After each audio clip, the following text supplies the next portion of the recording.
Hi and welcome to Steve's Kitchen. Those of you that joined me yesterday for the cappuccino smoothie will want to know how to make, or you may want to know how to make these delicious espresso truffles. Guys, they're very simple and they taste delicious, and with a little extra work, they look like a work of art. So let me show you how.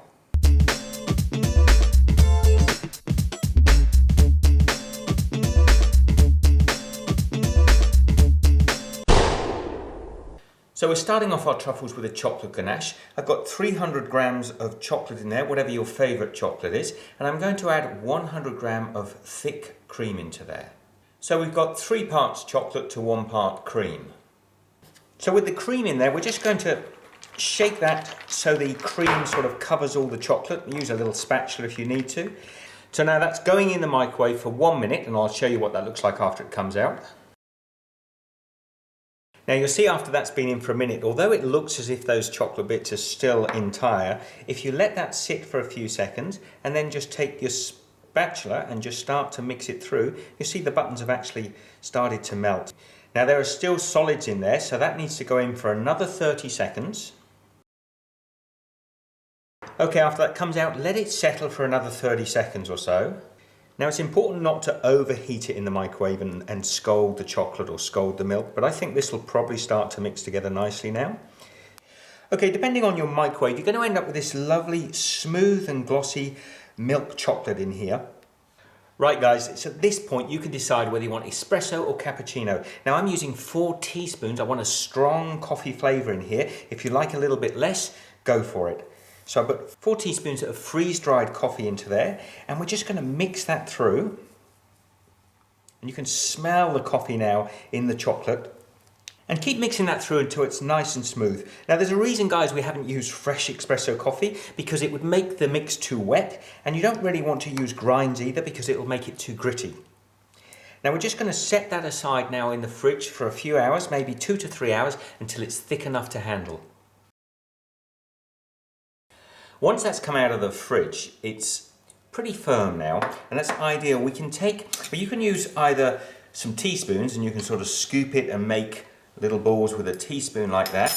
Or if you've got one of these melon ballers, they're ideal. You can just sort of scoop it in there, take an amount out, and then I'm just going to pull that into my hands and really roll that into a ball and pop the ball down on a plate. Okay, so I'll carry on and do all of these. Okay, I've rolled my little chocolate coffee truffles now, and I'm going to put them back in the fridge. You could even put them in the freezer for a short while just to firm them up before we coat them. Now while those truffles firm up, I'm going to be taking some milk chocolate. You can take dark chocolate. I've also got some white chocolate here that I used for an earlier project. I'm going to melt these down 30 seconds at a time in a microwave until they're nice and smooth. Okay, one of the common ways of treating these little truffles is to take them and just dust them over in a little cocoa powder like that. And while that is delicious, it's not the way I like my truffles to be. Now what I like to do is to take my white melted chocolate and I just dip it in there, guys, and then we'll let it just run off. Some of it will run back into the pot. And why the lemon, you might ask? Well, I'm just going to stand that up in the lemon while it dries. And you might ask why the lemon rather than a grapefruit or an orange. Well, I just didn't have a larger fruit, to be honest. Otherwise I would have probably done, because I'll only be able to do 4 or 5 of these at a time. But you can see the ones on there are already setting, so they'll be able to come out and go onto the greaseproof paper. So now it really doesn't take long for these truffles to firm up. They haven't even been in the fridge yet. Now what I want to do is take the truffle and take the side that's a little uglier. We've got a nice smooth side, the ugly side, if you can call it that, and I just want to half dip it into the chocolate, and as I pull it away, I want to just turn that, get that little teardrop to sort of drop down the side of the truffle like that. Pop that on the plate and hopefully it won't roll over. Well, there you have them, guys. They are my cappuccino or espresso truffles, depending on what you want to call them. And just to show you, I did a few of the cocoa ones as well. You just see them there. So I've got the cocoa and the coffee espresso ones. So here you go, help yourself. I know I'm going to give one of these a try now.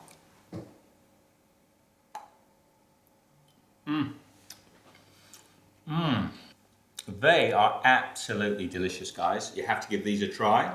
You could put those in a pretty little box and give them for a present. Thank you for joining me, guys, making these espresso or cappuccino truffles. What do you think? Coffee truffles, maybe. I'll put them as espresso for now. You let me know what you think. Be good. See you in the next video. Guys, if there's one thing I love more than chocolate, it's coffee. Good coffee. Now, that was a lot of fun making those. I'll leave my subscription button above and a couple of links to some other videos. And you be sure to stay with me because I'll be doing lots more in the near future. Be good. See you then.